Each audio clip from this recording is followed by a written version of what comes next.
6:00 pa lang ng umaga, nakapila na sa covered court ng eskwelahan ang mga grade 7 student ng Tinajeros National High School para sa kanilang flag ceremony ngayong araw.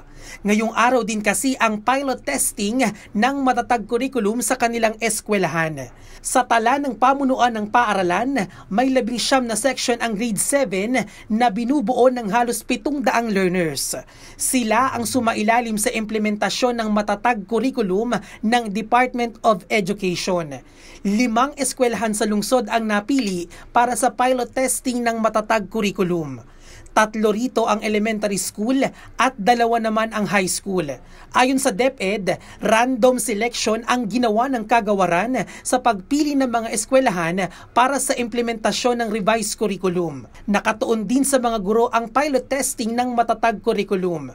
Katunayan, sumailalim sa halos 1 taong pagsasanay ang mga guro na mas humubog ng kanilang kakayahan.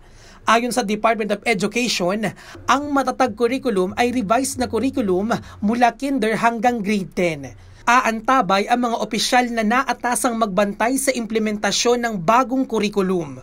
Gaganapin lang muna sa tig-5 paaralan sa 7 rehiyon sa bansa ang pilot testing. Partikular sa kinder, grade 1, grade 4 at grade 7. Dito titingnan ang mga posibleng hamon o issue para maging maayos ang full implementation. Sa phase implementation ng bagong curriculum, ipapatupad ito sa school year 2024 to 2025 sa kinder, grade 1, grade 4 at grade 7. Sunod naman na school year ay ang grade 2, grade 5 at grade 8. Pagkatapos nito ay idadagdag na ang grade 3, grade 6 at grade 9.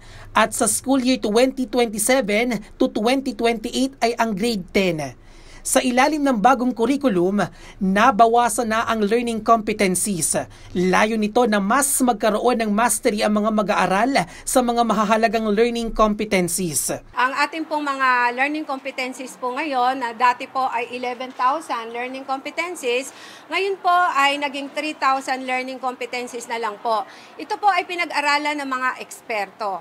At ang mga eksperto po nito, naniniwala po kami na sila po ay may mga puntos na inilatag para sa pagbabagong ito ng DepEd Matatag. Naniniwala kami na sa DepEd Matatag, ang lahat po ay magiging maayos at makabuluhan. Patuloy naman ang suporta ng lokal na pamahalaan para sa mga eskwelahang napili para sa implementasyon ng matatag curriculum. We're very, very proud, but at the same time, syempre, medyo challenging din, di ba, na kami yung napili. Kami naman sa local government ay full support sa mga needs ng schools natin, lalo na yung 5 napiling schools.